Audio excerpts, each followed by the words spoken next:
I appreciate you being here today. We're here with Stephen Eoannou. I probably said that wrong. I even wrote down the Close. respelling of how to say it. How do you pronounce it again? It's Eoannou. Eoannou. Okay. Apologies. So, No worries. multi-genre writer, crime, mystery, historical, children's, little screenplay. What was the first thing that you remember writing? Oh gosh, the only reason I remember this is because my Aunt Helen saved them all. She was like a second mom to me. Back in elementary school, so I don't know, third or fourth grade, I used to write stories, adventure stories with things like, the mysterious sword. And I'd have my friend Steve Krieger, who I probably haven't seen since then. He was an artist, and he would make the cover page with a fancy sword with a gold handle. And when my aunt passed away, we were going through, the house. I found three or four of those early stories from elementary school that she had saved all these years. So probably one of those adventure stories from like the third or fourth grade. Nice. Were they in like a booklet and stapled together, or Oh you yeah, have them in yeah. manuscript form? Okay, yeah, yeah, yeah. And I think my handwriting was probably better then than it is now. Oh, okay. Well, some things get better, I guess. Yeah. Nice. And what kind of writing setup do you have now? Like, where do you write? What time do you usually write? And what equipment do you use? I am a 5 a.m. writer. So I've been doing this for years, getting up at around 5 and writing for 2 hours. And I shoot 7 days a week. Last week, I think I got 5 days in. This week, I'm on target. But that's my goal: 7 days a week, 2 hours in the morning. And probably up until about, I don't know, 3 or 4 years ago, I would get up at like quarter to 5 and then go upstairs to my office up on the 3rd floor. And then one day it was like late October, early November here in Buffalo, and it was cold and it was dark, and I physically couldn't get out of bed. I mean, I was awake, but I couldn't get out of bed to go up to my office. And I missed like 3 writing days in a row, and I was really upset with myself. And then, smart guy than I am, I realized that it's a laptop. I can just bring the laptop down to my bedroom. So mostly what I've been doing is still getting up at quarter to 5, 5 o'clock, rolling over, turning the light on, and reaching for the laptop and writing in bed. Um, and that solved the problem of getting up when the house is cold. So that's what I mostly do. I still have my office upstairs, and do a lot of revision up there. Um, a lot of cleaning up type of work, but most of the initial creative output is done in bed. Having said that, it's changed at different times. My short story collection, Muscle Cars, came out in 2015, and I was doing a lot of traveling for work at that time. And I joke, but only a little bit, saying that Muscle Cars is mostly written and edited at Marriott bars up and down the East Coast, and that's pretty much true. Just trying to work it in whenever I can, wherever I could, back when I was traveling all the time. So it really has evolved over the years. Nice. What was your inspiration for the muscle cars? I went back to school. I had been writing, since college. So I've been writing for over 25 years with very little to show for it. To be honest with you, a handful of short story publications, two or three novels that I couldn't place in the drawer, another short story collection that was in the drawer, and uh, so around 2009, I guess it was, I said, well, I'm going to take one last stab at this writing business. And I went back to get my MFA from Queen's University of Charlotte in North Carolina. And muscle cars was my thesis. So there was some pressure to actually produce work during that 2 years to come up with enough for me to graduate. Um, So that became my thesis, and I was lucky enough to enter it in the Santa Fe Writers Project literary contest. Um, and the prize for that was publication. And so after almost 30 years of trying, I finally was able to break into publishing, traditional publishing. Hmm. How do you know when you write a story or when you start a story that it's going to be a short story and not a novel or a longer than a short story length? Um, I never started a short story and then have it turn into something larger, like a novella Hmm. or a novel. But I've had novels and novellas that didn't work in the longer format that I edited down to a short story. The best example of that is one of my failed novels in the drawer was a novel called Slip Kid, and it just wasn't working. And I still like the idea of it, and I turned that into a short story, which became really the centerpiece of the Muscle Cars collection. But I still wasn't done with it. I still couldn't leave those characters in that setting, and I adapted it and I made it into a short screenplay that ended up winning the Denver Film Festival short screenplay contest. Um, but I've never gone the other way. I've never started out writing a short story and it's grown into something larger. Um, and I'm not sure why that is. It just seems that I think maybe when I start writing short stories, I'm thinking of a smaller canvas, less complicated plot lines and fewer characters, and it just kind of lends itself to that short story format. What was your what was your first car then? My first car was a '74 Malibu. Um, Mm. and I bought it for $1,500, and it ran great when it was above 35 degrees. But I grew up and I still live in Buffalo, New York, so I pushed that car and got it towed home a lot. So all my friends, we loved the muscle cars. My buddy Brian had a Cutlass. Matthew had a Mustang, a little pony car, but they were all beaters. They weren't like the nice ones that you see or want to have. They were what we could afford. Um, I remember, I think Matthew had a Skylark at one time, and there were no floorboards. There was no heat. We had blankets. We drive cruise around with Afghans that our grandmothers had made, wrapped around us. So we weren't really impressive on the road, but we did the best we could, I guess. Did you like work on the cars too, or were you more of a connoisseur Uh, of driving and existing with them? yeah, we knew enough just to keep them running. Um, Hmm. we did. We weren't. None of us were really mechanically inclined, but we did the best we could. But man, they were death traps. I don't know how they passed New York State inspections all those years ago. But they were fun. You always love your first car, no matter what it is. I think. Yeah, those are good times when you get that driver's license. That Uh, was the I don't know that if was it it, man. holds the same it does, today as it did back then, but that was the thing, man. If you look back on milestones in your life, getting your driver's license is definitely one. That was it, and it is different. My kids are in their 20s and they got their licenses right away, but a lot of their friends, they held out for years and man, as soon as we turned 16, we were down there getting our permits and begging our parents to teach us how to drive. Uh, Yeah. but things that have changed a lot. Do you still have a type of muscle car then, or what are you driving now? No, I don't have a muscle car. I'm too old. People laugh at me. But I've been What? driving Cadillacs for I guess my last 3 or 4 cars have been Cadillacs.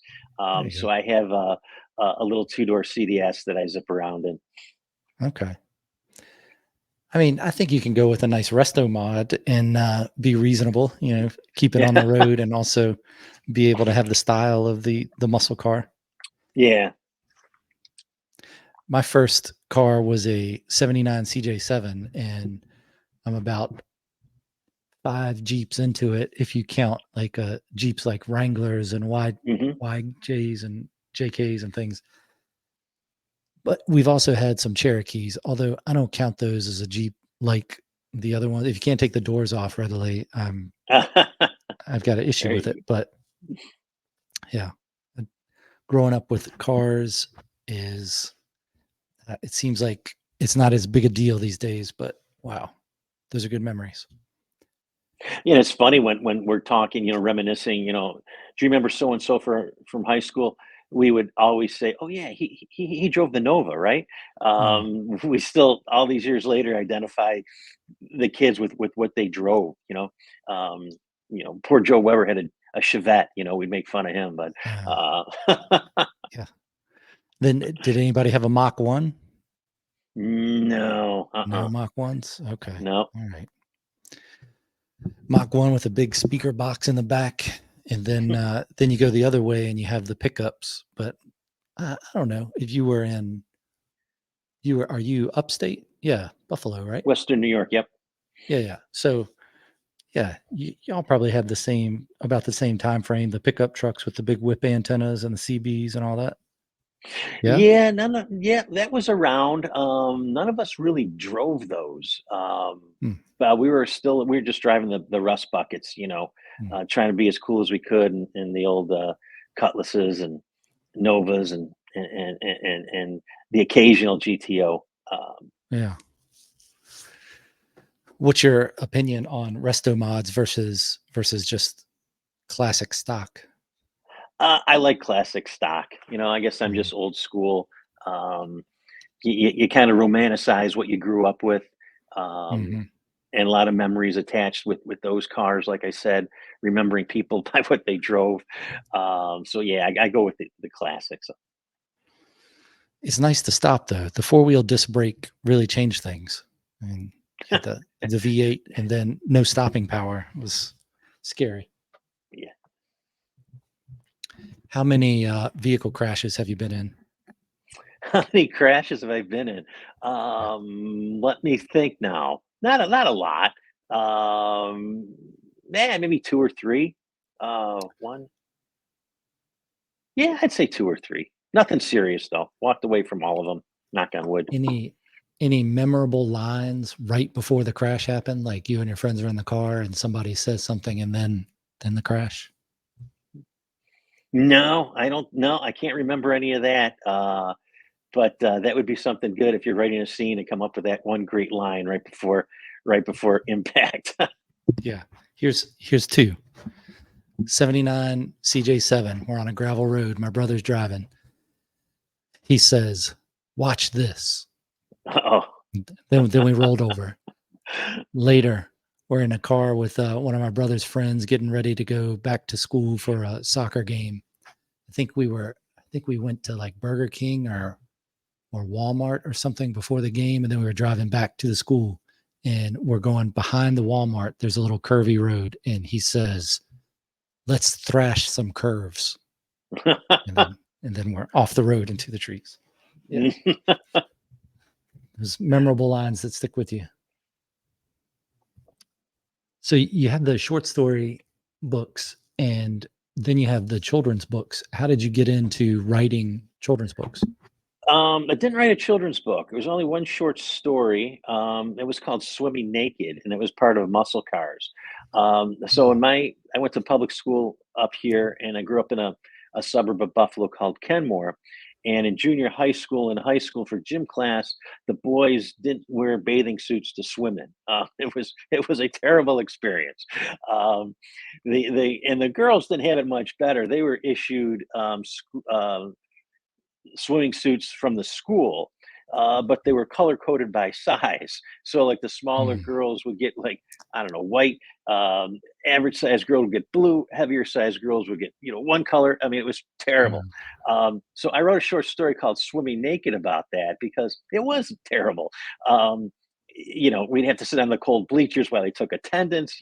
You're playing water polo and you're staying outside the pool, and the goalies have to defend the wall from the stripe down, and none of the guys were trying to hit the wall. They're all trying to, smack the goalie as hard as they can with a wet red rubber ball.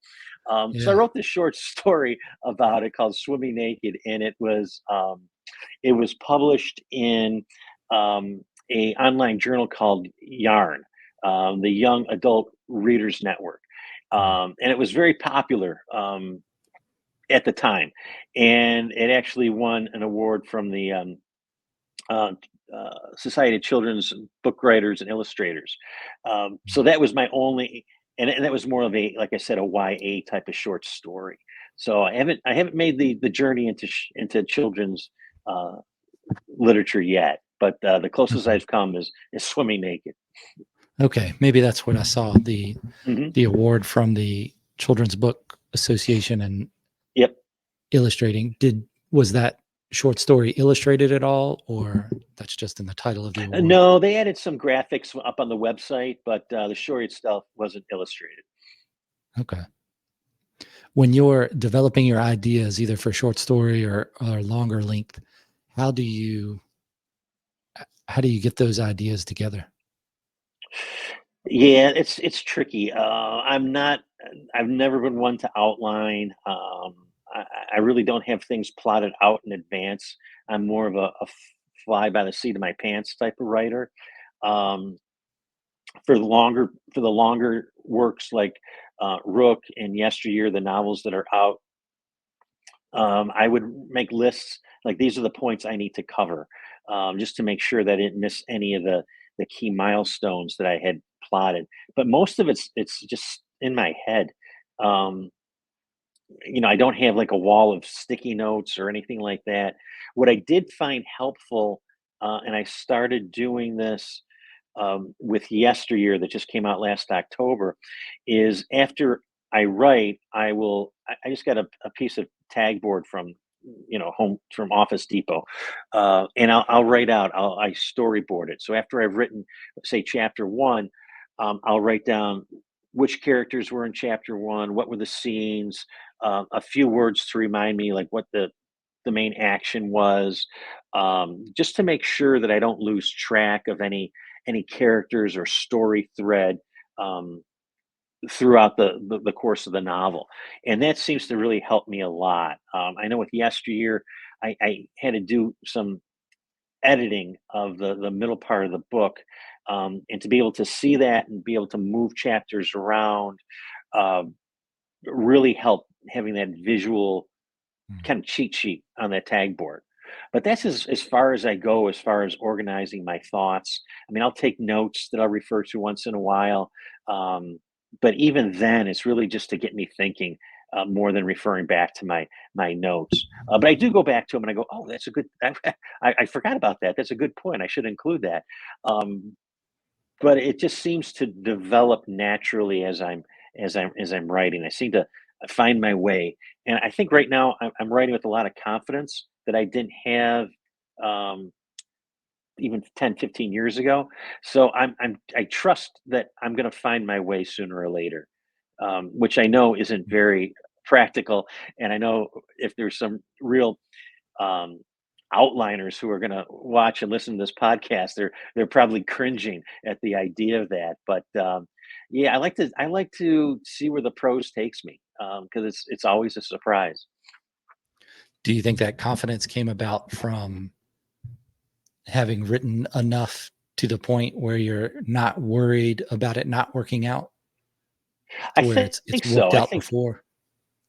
yeah, exactly. I think with there's three books out now: Muscle Cars, Rook, and Yesteryear. The fourth one comes out in 25.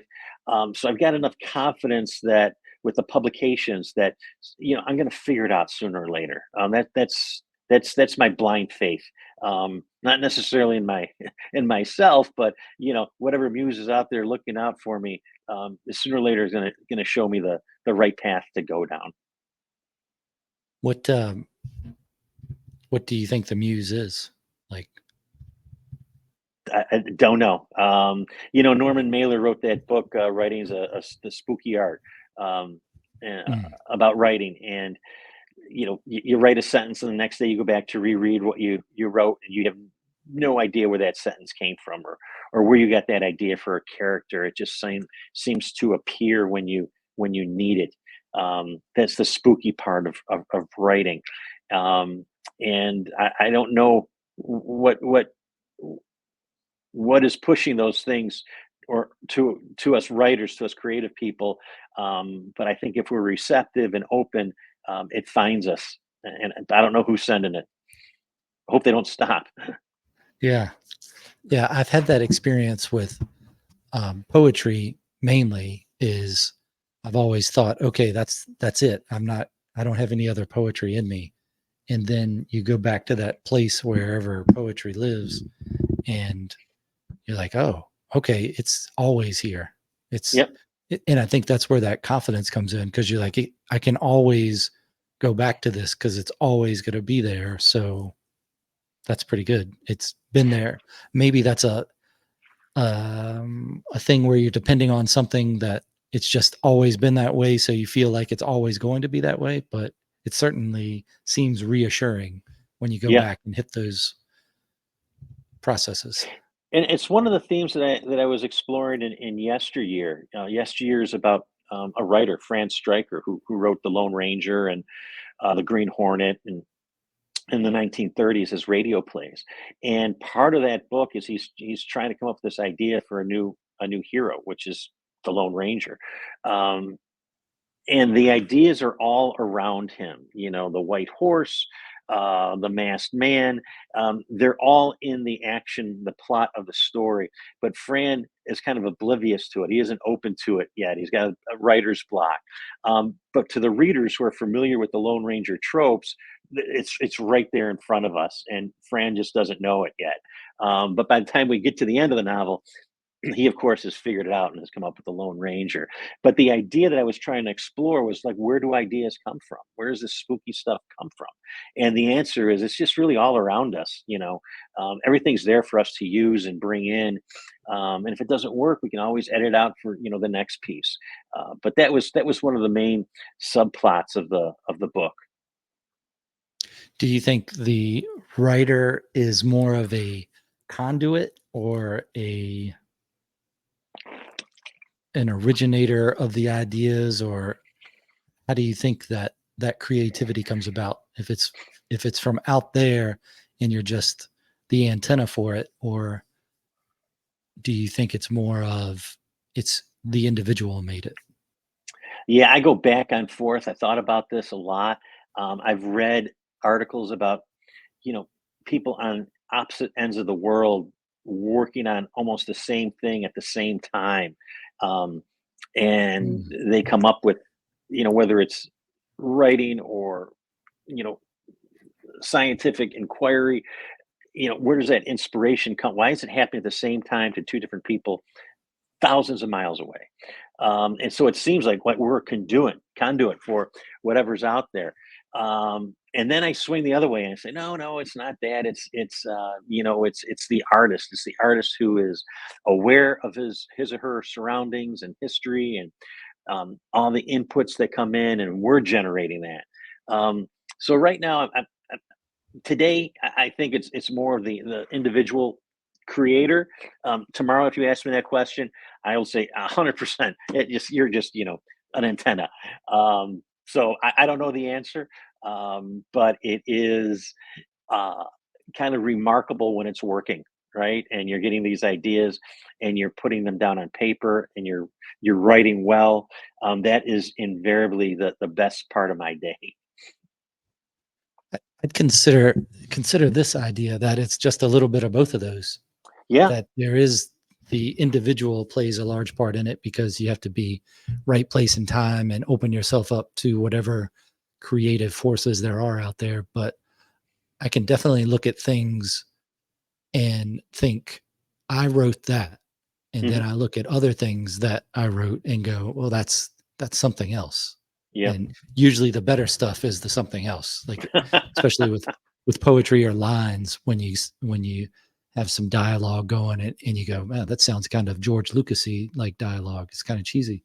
And then you get another idea later on, you plug it in and you go, oh, well, that's a lot better than what I came up with from wherever that Yeah. came up, like the subconscious or the group mind or that Mhm. place between worlds or whatever. It's And I think that's why I kind of like writing at 5 in the morning, even though I hate getting up that early.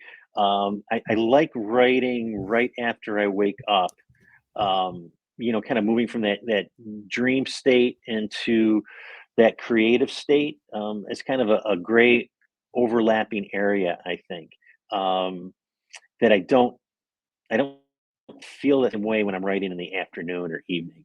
So there's something special about that time, I think. And I think for the same reason, there's something, we just don't understand about this creative process in our subconscious.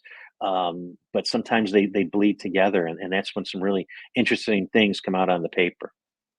Yeah, that makes sense. Is there any other time or events or things that you do that make you more righty than other times?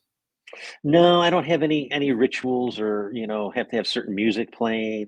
I do like to reread what I wrote in the morning right before I go to sleep. Um, Hmm. you know, if my subconscious is going to do some work, let's feed the engine a little bit and see if it comes up with something. But I do like to read what I wrote right before I fall asleep, and then get up in the morning and start writing right away. Um, I don't have any like rituals or anything. I know that during yesteryear, I was listening to a lot of, not while I was writing, just during the day, just around the house, listening to a lot of music from the 1930s and the 1940s, a lot of big band, Hmm. um, just to get into that kind of that vibe. I found myself watching a lot of old movies, which I do anyways. Either from that period or set in that period. Um, and again, just kind of soaking things into my subconscious, and just trying to stay in that kind of that groove of the time period I was writing in. Did you start talking like the 1920s or the No, I 20s? want to bring it. See, I want. I want to bring that back. start hiding your liquor. Yeah. Yep. What do you mean they changed the law? Okay. When you did your screenplay and adapted your story that you had to screenplay, how Mhm. much differently did you find screenwriting versus regular writing? Yeah, it's night and day. I like to. I fully believe if you're going to set a scene, I want my readers to, appeal to all the senses. I want them to feel like they're in that room. They can see it, they can smell it, they know the temperature of the room. With a screenplay, it's just the opposite.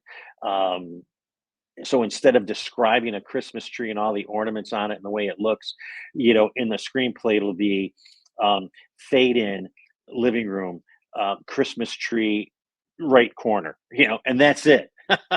And then you jump in. So it was kind of a shock to switch gears from, kind of writing these very detail oriented um, scenes to writing a screenplay, which is, as minimal as you can get, I think. So it was a shock to the system. It took me a while to get into that groove. Um, but it was a good exercise, especially when it comes to plotting and pacing. That's the lifeblood of of really any writing, but especially I think in screenplays. So it was a good exercise. I don't know if I'd do it again. Um, but I enjoy writing novels much more. But you just never know what project might strike me. How'd you prepare for that? Did you get a program that gave you the how to write the screenplay format? Yeah, there's software out there that will format everything for you. So I had that. Um, I had Hal Ackerman was one of the instructors at Queens when I was there for my MFA, and he was teaching the screenplay track. And I didn't take any classes with him, but I bought Hal's book, and that was very helpful, um, just to understand really what makes up a screenplay and pacing, and at what time this should happen. And so, like I said, it was a good exercise. But like I said, I enjoy writing novels much more than screenplays. I've only written a couple of screenplays, so um, Do We'll you see find when I get back to yourself it. do you find yourself thinking in the screenplay format more when you're thinking about the like the skeleton of a novel story where you just think, okay, this is going to be exterior night, this guy, and then you've fallen into the screenplay version just for the No, note. that hasn't.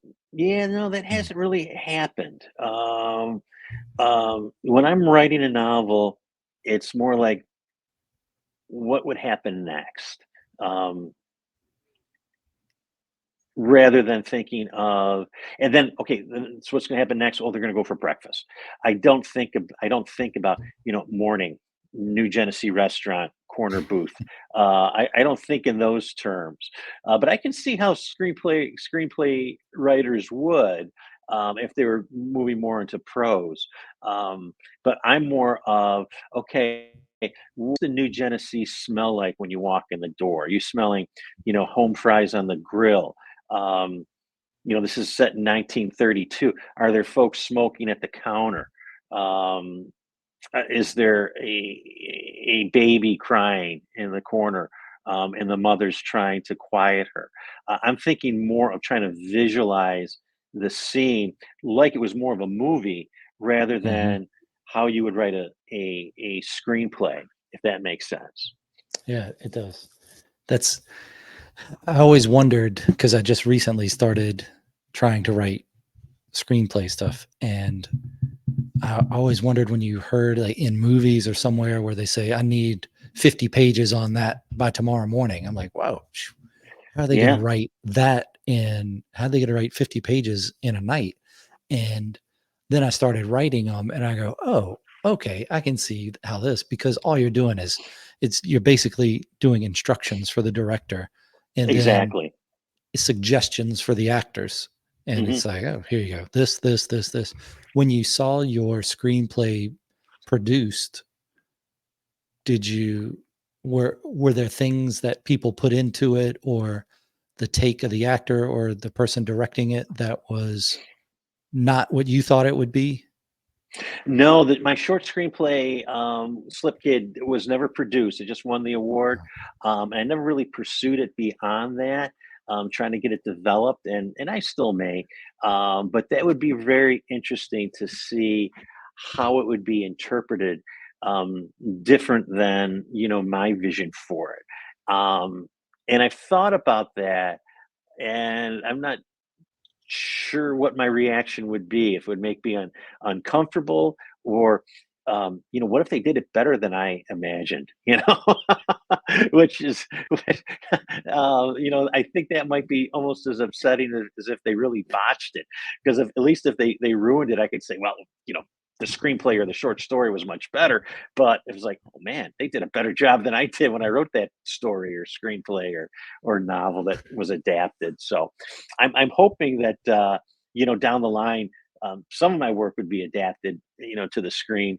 And I think every writer hopes that, and that would be a real interesting experience for the first screening, to see how they took my story and made it their own.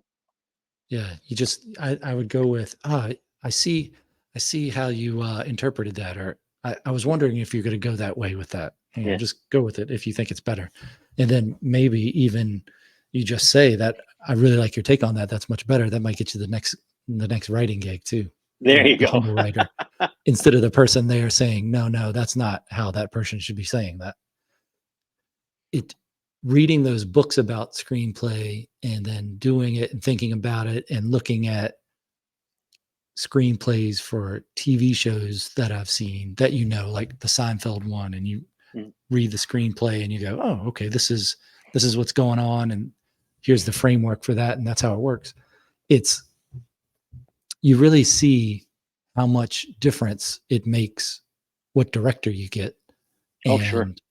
and the actors. Like it, they need to, and how much more there is to acting than I thought there was before, where I thought you just read the character novel style and then that's how you acted it.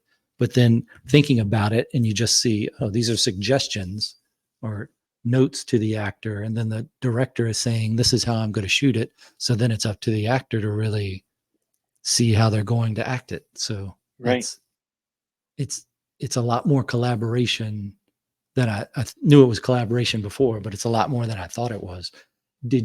Have you written any books with someone else? Like not to the point where it's like your short story, their short story, but where you had more than one writer writing on the same piece? No, I've never done that. I think that would be very difficult to do. I think, um, man, you'd have to be on the same wavelength and kind of make the style consistent. And I think that'd Mhm. be very difficult. So I've I've done I've that. always just go ahead. I've done it with 2 books, 2 novella science fiction Mm, books, and it was a good time. It's yeah, you gotta get the right program so you're not just putting it in Word and then sending it to them and then they send it back to you. But we used, Google Docs to start, and then sure. we switched over to Dabble when Dabble had started doing their, where you could collaborate in it, Hmm. so you can see real time. Like, if the other person was writing, I could see what they were typing while I'm typing, and you see all their notes. That was the nice thing is you could write a scene and then say, "This is what I was thinking with it." You don't have to talk to the other writer, although you get Right. together with them and talk about it. But Sure. it I think it was definitely worth doing. You do have to give up a lot of control of it. You have the other writer has their vision for the story, you have your vision, and then maybe they get woven together. That's when it's working well. And I think that's what makes it fun is instead of the lonely writing, you have someone else you can talk to about it while you're in the middle of doing it, and they're not going to be bored. Now, Yeah. you could start writing a book and then talk to your wife or somebody about it with it, and they don't know what you're talking about because you're just Sure. thinking out loud of topics that you've thought about for hours already. But it did make me more excited about writing on my own. And I don't mean that in a way of like I'm finally going to have some control back, but it there's a little bit of that where you're like, Now I don't have to check on anything with anybody. I can just start writing." And then Hmm. you miss it a little, but I think a little bit of collaborative writing like that is pretty fun. And with short stories, it would probably be a pretty easy way to get into it. And you say, look, here's the theme for this book, this anthology. Everybody's going to write a short story that has to do with this thing, and then Hmm. just let them do it. And Yeah. they might be woven in and connected, or they might just be different little things. But it's, I think it's worth doing. It Yeah. Right now, I definitely haven't. gets you to lose control. Yeah, Go ahead. right now I haven't been involved in any of that. I'm not sure if I play well enough with others to do that, or if I want to give up that control that I have. Um, but I know I just finished reading a book that was a novella that was co-written, um, and they did a nice job. It was consistent right on through. Yeah. It's I don't think it would work with a weak writer. Like not weak like they couldn't write well. I mean, it'd be nice to write well. But uh, somebody that wasn't going to say, "No, no, no, no, no. This is what happens." You need a Mhm. little bit of that. So you need a little Yeah, bit of pushback so it just doesn't turn into one person just get your dominate. Yep, ideas and writes over them. So yep. you need a little of that and you need a little time together where you can talk about it and a little time apart where you can think about it. But I liked it. I think it was a good experience. I would suggest you try it and then let me know how it goes. All right. Have you been in any writing groups or anything like that through your time writing? Yeah, throughout the years, like I said, I went 30 years without getting any real publications, and during that time, I was in writing groups that were um, on and off during that period, um, and it seemed like each of those groups, the members really weren't as serious as I was about writing, so a lot of our meetings, there was, they were more interested in the food and the wine than actually workshopping each other's stories, or, people wouldn't come prepared, or they wouldn't, produce the pages. It really wasn't until I went to Queens, and I met some fellow grad students there, um, and that was, like I said, 2000. I graduated in 2011, and we've been um, together as a group since then. So, and they're all published. We're all published now. It's Carla Dameron, who just had her uh, her book came out, The Orchid Tattoo, last year, and then this year, Justice for All came out. Um, Beth Johnson, Coming Clean, her novel just launched last week. Dartinia Hull is a nonfiction writer, and Ashley Warlick, who wrote The Arrangement, who was actually our professor at Queens. So we formed this group, and I think the text string has been running since 2011, and we share each other's work. We'll get together. COVID made it tough and impossible, actually, but we would get together a couple times a year in person, to workshop. And even now, if we would go online and say, "Does anyone have time to read this, 1,500 word short story that I wrote?" Or, "Hey, I just finished a draft. Does anyone have time to read it?" So that's the group that I've been with. That's the group that we've been together so long that there's a lot of trust Mm. with each other's work. We know it's going to be treated kindly and honestly. And we know each other so well, we can say, nah, chapter five, really, you got to Mm. rework that one. And no one's going to get Yeah. hurt feelings or anything like that. So that's been a very satisfying writers group, writers support group. Um, bitch sessions, complain about, the state of publishing, complain about our Mm. publishers, our publicists. Um, it's been very healthy and supportive, and I'm lucky to be a part of it. But that was the only group that's really worked for me. And I think looking back, why did it take me so long to get published? I think a lot of it was because I didn't have that support network to bounce ideas off with, to share work honestly with. Um, and I think writing in isolation really held me back. Mm. But everything happens in its own time and for its own reason. So I'm thankful that I have that group of women in my life now that we continue to support each other. Yeah, that seems like a good thing to have.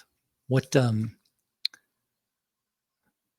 do you have when you are writing?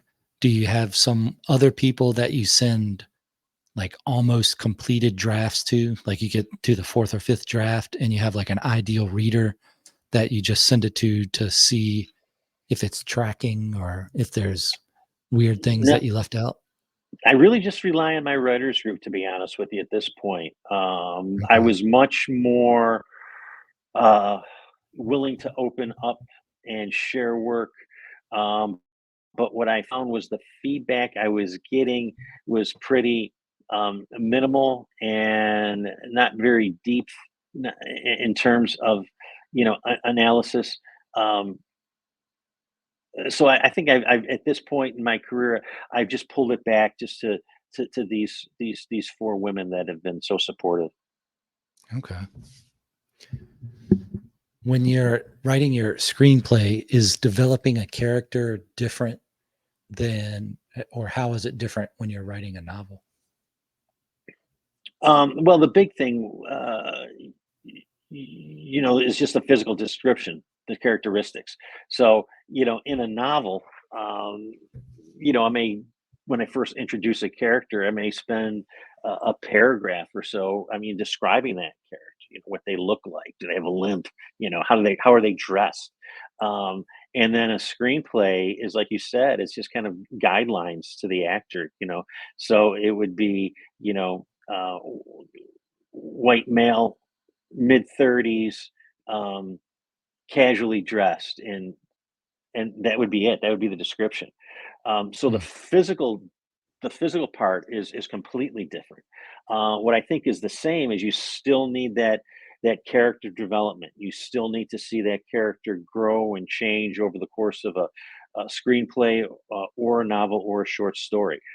So I think you still need to have that development, um, but not necessarily relying on the physical aspect of it. So But developing the characters and their complexity, I think, is the same. Conveying that is different. Mm. Have you experimented with different ways to do dialogue tags or to attribute, who's speaking at whatever time in order to kind of make the story go faster or slower? Yeah, it's funny you say that because when we were editing yesteryear, getting ready for publication, I didn't have a lot of tags. Um, and it drove my editor crazy. He said, "Hey, we have to put some in here. We have to have, some attribution to make sure people don't get lost." I said, "They won't get lost. They'll follow it." Like, no, you need some. You need some, physical movement. It's not just a screenplay. Um, so I did. I have been um, kind of going back thinking about what my editor is going to be chirping in my ear a year from now when he sees the next book, thinking, oh, Adam's going to get me on that. I better put in a he said as he stroked his mustache or something. Yeah. So I have been trying to be more conscious of that. I have been trying to get more of a balance, but like you said, I don't want to get caught up and he said she said. I want to keep that pace going. So it is something that um, I tend to go back and edit over and over again just to make sure that I have that right balance um, between not losing the reader and but also keeping the scene going. Yeah, one of the things that I've found helps a lot is if you get your character developed enough and they have their own voice, and you can get less dialogue tags as the story goes on because it just sounds like that person. Right. So Yep. maybe you have that little touch point in the middle of every page or wherever Hmm. so that people can go, oh, okay. And if they get lost, they just have to go back a few lines to see, okay, this is the person saying it. But Yeah. if it sounds like that person, that makes it so much easier. So, Absolutely. If you get that unique voice, if they have a catchphrase, like I have this one character now, the work in progress, and when every time he greets somebody, he always says, "What do you know? What do you hear?" And mm, I don't need to say, Bishop said, because after the first couple times, this is what he how he greets his friends. Um, yeah. so yeah, I think really with revision and editing, when I write, I'm always speaking the words aloud. I'm always mumbling the words as I type. Oh, that's wrong. I'll go back and I'll mutter and swear. And so, and when especially when I edit, I'm reading everything aloud, and your ear gets attuned to it. It's like, oh, that's too many he says in a row, or Mm. wait a minute, who's speaking now? So you become attuned to it, and I think that goes back to what I was saying. I'm writing with confidence. I'm confident now that I'll be able to catch it or catch most of those things. And if I don't, I have my four writer friends who will catch things, and then if it's going to be published, I'll have my editor who would be really tuned in and looking for those types of things as well. So um, once you get past us, you're not completely alone with that, and that helps a lot. It is funny when I'm not sure when it happens or how many times a word needs to repeat before you become conscious that it's repeating. But I see that a lot because I worry about it in my own writing. I Yeah. try not to repeat things, certainly not on the same stage or same page. And hopefully, if it's a unique word, it doesn't get repeated anymore in that book unless Yep. you need to because it's a name of something or a place. But I've got a spreadsheet mm, of words I overuse, um, mm, and and unfortunately, it's a growing spreadsheet. But as part of my editing and revision process, I will search on those words or phrases that I know I overuse, yeah. identify them, and try to address them one by one. So I know it's a something I need to do. Yeah, that's a good idea. The In poetry, I definitely don't want to repeat a word like a big word or anything that even if you're repeating I, you don't you got to take that out. So it's it's it's interesting because I wonder if other people pick up on it. I would imagine most writers would pick up on it because it's on their mind.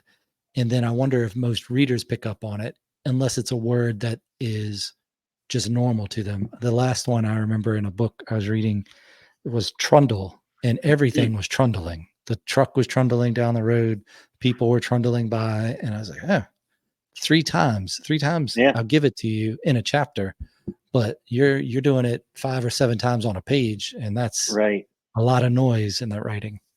Yeah, and I think that's where a good editor comes in and catches those things that slip by you. Um, but I think as I get older and I'm writing more, um, I still do it, but I'm catching myself now and correcting them as I go. But I still need to do that search at the end of the process with my spreadsheet, looking for all those words and phrases still. And I know as a reader, I'm aware of it when another writer, um, uses Trundle. Your example, Mm. I'm aware of it. It's like, did he just use that? Um, so I guess I'm more of a critical reader now that as I've been writing more. Yeah, and there's a speaking of that, when you're reading something and you see something dropped in the middle of a conversation or just somebody sees something out of their corner of their eye, like that umbrella stand over there, then you're like, "Oh, okay, somebody's gonna get killed with that umbrella stand later, because why else It's got to introduce be that?" that's got to Yeah, be important, right? yeah, yeah. So when you're doing historical fiction, do you use timelines for that, or how are you keeping track of what's going on and setting it against history to, I guess, try to weave it in? Is the point of your historical fiction so when somebody reads it, they go, "Did this really happen?" Well, that's the biggest question I get with yesteryear. What was true and what'd you make up? That's the most common question I get doing book clubs or interviews. And I'm always kind of cagey about, tipping my hand, to be honest with you. And I usually say, well, the magic parts, because there's some magical realism. I go, that's all true. That really did Mm, happen.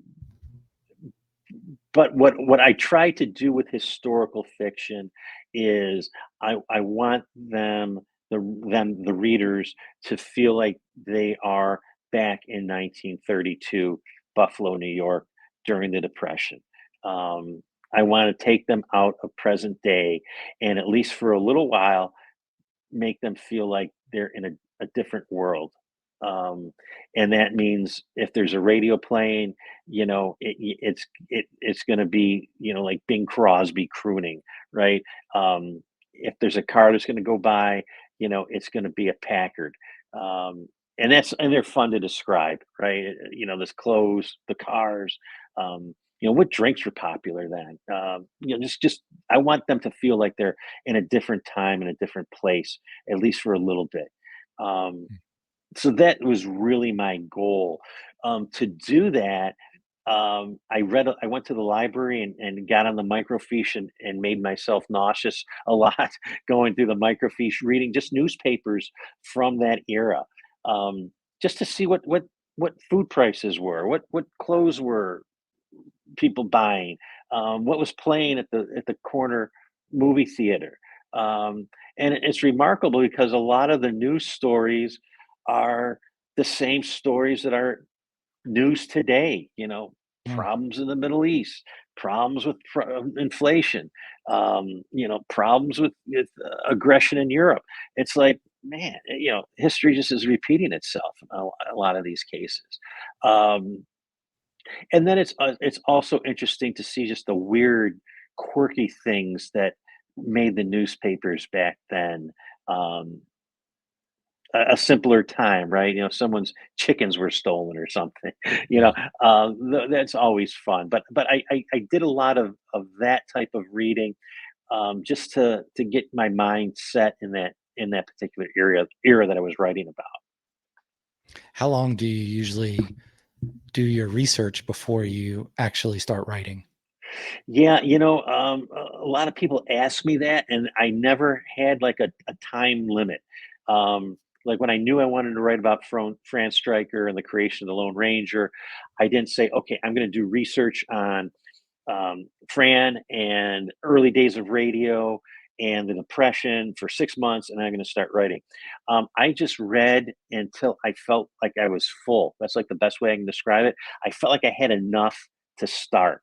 Um, and then if I got stuck, if I wasn't sure about something, you can always go back and look. Um, but that's what I did, and I don't even know how long it was, but I was taking notes, and not notes for like plotting or how the novel should go, but just like this happened in Buffalo in December of 1932. Here were the movies that were playing during the course of the novels going to take place, and I don't think I used any of that stuff, but it was just to again immerse myself in that era, make myself a little bit more familiar with it, and that's in addition to the books I read about, Fran Stryker and, WXYZ in Detroit, and Bass Reeves, who may have been the inspiration for the Lone Ranger. Reading articles and books um, about that, I definitely used to draw and develop my characters, but a lot of it was just, hey, what was it like to live back then? And I was lucky because that was my parents' generation, which is probably why I was so drawn to it. Um, and so I grew up listening to a lot of my parents' stories about growing up during the Depression in Buffalo, in this particular part of town where it takes place. So I kind of had that anecdotal and family history, and now I was adding on to it with kind of like the bigger view of what was taking place. Hmm. How do you we talked a little bit about this before, but when you're writing, how do you deal with how people sounded in history? Do you try to figure that out and then make them talk like that, or do you just go normal? For the most part, just normal. I do try to use some phrases that was popular back then.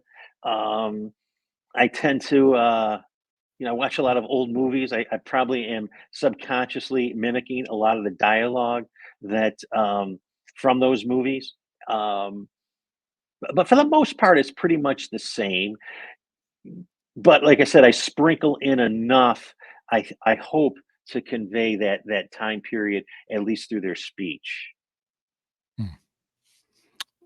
Sometimes when I'm working on a historical fiction now that I've been working on for some years, because I just haven't gotten, I think, the right tools in my writing toolbox, or haven't gotten good enough to do the story justice, but it's a 1775 to 1815, and Mm, I just decided to go with it's translated to modern English at the beginning, and mhm, then they're just talking regular, because right. to go from Africa to South America to North America and dealing with all the different That's hard, cultures that are clashing together at that time, I was just like, "Oh, let me just make this clear so the reader can read it, and then we'll go from right? there." That's probably a good I probably would've done the same thing. I probably would've tried and gone down the wrong path and just said, let's start over, reset, and just write it." Yeah. Um, What do you find or see consciously or unconsciously? I guess if it's unconsciously, you'd be thinking about it now for the first time, would be a recurring theme that kind of connects all your work together? Like whether it's yesteryears, the short story, the Lone Ranger thing, is there something that you're interested in that you can look back at that and go, that's why I chose to write about that? Yeah, well, a lot of it, I've kind of carved out Buffalo, New York as my patch that I'm exploring. William Kennedy did for Albany with his Albany series. Richard Russo did it with upstate New York. Yeah, Mm. Stephen King does it with Maine, right? So I after Muscle Cars, I decided that Buffalo was going to be the place that I was going to explore and set my work. Um, and so novels like Yesteryear and Rook were historical novels based on real people. When I learned about these men, Al Nussbaum from Rook, who was a bank robber, and then Franz Stryker, who wrote The Lone Ranger, Buffalo guys. So I was immediately attracted to them, and I knew, hey, this is really interesting. This is quirky enough to interest me and hopefully others to explore and write. But then, if I look carefully, what I see in my work is really the economics of the town. You know, it seems like there's always my characters are always under financial stress, whether it was the Mm. depression, whether it was Al Nussbaum trying to rob banks to get money so he can get his family and flee the country, whether it's the stories in muscle cars set in the 1970s, when the factories were closing here in town and moving south into Mexico. It just seems that economic duress and pressure is a theme in my book. Um, so I am attracted to more of a blue collar working characters. Um, the wealthy don't really come off too well, especially in yesteryear. But I would think those that economic pressure is a theme that wasn't conscious, but looking back on the 3 or 4 books now, it's obvious to me. Nice. The Here's some maybe rounded up questions. Do you have any special driver's license endorsements? I don't understand the question. Like, do you have a class A license or a motorcycle license or anything Oh, else like no, just regular passenger car. Yeah, I'm too much of a daydreamer to ever have a motorcycle, and I was smart enough at a young age to realize that, or I don't think I would be here sitting with that? you. Yeah, I daydream way too much to have a different and to have a motorcycle or speedboats or anything like that. It would not end well. Okay, then on on a scale of 1 to 10, 10 being the most, how much do you like driving? Um, It's changed. I would say when I was younger, it was a 10. I mean, give me any Mm, excuse. When you first get your license, Dad, I'll run that errand for you. Let me borrow the car. Um, and then you get mm, your own car, and then you're always in there. And I used to drive all over. Now that I've gotten older, I just came back from Chicago. I took the train, and I go, "This is great. It's so much better than flying, and I don't have to like drive either." So my big thing now is taking trains if I'm going on a long trip. But I've worked for home for over like my son's 20, going to be 27. I've been working for home for almost 30 years. So I mean, I don't drive anywhere anymore. It's really I've gone from like a 10 to like a 4. hmm, But I guess that's just part of the aging process. I don't know. okay. All right. On your bio information, it had an interest listed as comedy. Is that because you're interested in writing comedy, or do you go do some stand-up things, or you just like comedy? Yeah, I like writing, adding that comedic element to my work. I think looking back, I don't think there was a lot of comedy or humor in Muscle Cars or Rook, to be honest with you, which is a shame since I've learned since Rook's come out. That's based on the life of Al Nussbaum, a bank robber, and I became friends with his daughter, and she said his her dad had a great sense of humor, and that Mm, didn't really come out in that book at all. And so when I was writing Yesteryear, I really made an effort to put more of that into my writing. And that's continued through Yesteryear. The next book comes out in 2025 called After Pearl. I think the main character it has a good sense of humor, and so I'm trying to add more of that to my work. Um, because I think for one thing, if you're trying to make a character sympathetic or at least interesting enough to keep turning the pages to see how it all ends, introducing comedy and making it adds another degree of likability to your character. It's like, oh, he's Mm. kind of a jerk, but he's funny. He's kind of a Like, funny drunk. He's a funny drunk. um, um, and so I think I've been using that more and more in my later books than I have in my earlier work. okay. How or what's the best way for people to find your work and follow what you're doing? Well, one good thing about having a difficult last name is that if you get it right, you're only going to find one writer with that last name. So Mhm. my website is www.sg and then my last name eoannou.com. And there's all sorts of good stuff out there. Links to my books, to my publisher. Um, there's a media page, but I tell people my favorite page is the contact page at the end. So if you want to get in touch, if you read some of my stuff and you like to comment, I answer all the emails. So I encourage people if they go to my webpage and check me out to drop me a line because every writer I know loves to hear from readers. So I always ask people to do that. Nice. All right. I'll put those links. I think I have your Twitter link also. I'll put that in the show notes so people can follow that and then your website link. Great, perfect, thank you. I appreciate your time today. You got any other thoughts in closing? No, just thanks so much for giving me this opportunity. It's always nice to sit around and talk shop. Yeah.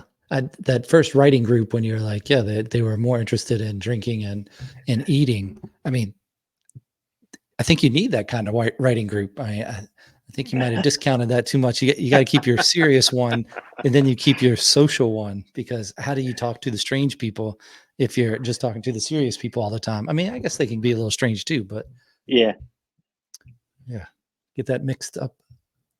All right. Well, I appreciate your time here. Look forward to reading your writing, and maybe we'll talk again in the future. I hope so. Thank you so much. All right. Thank you.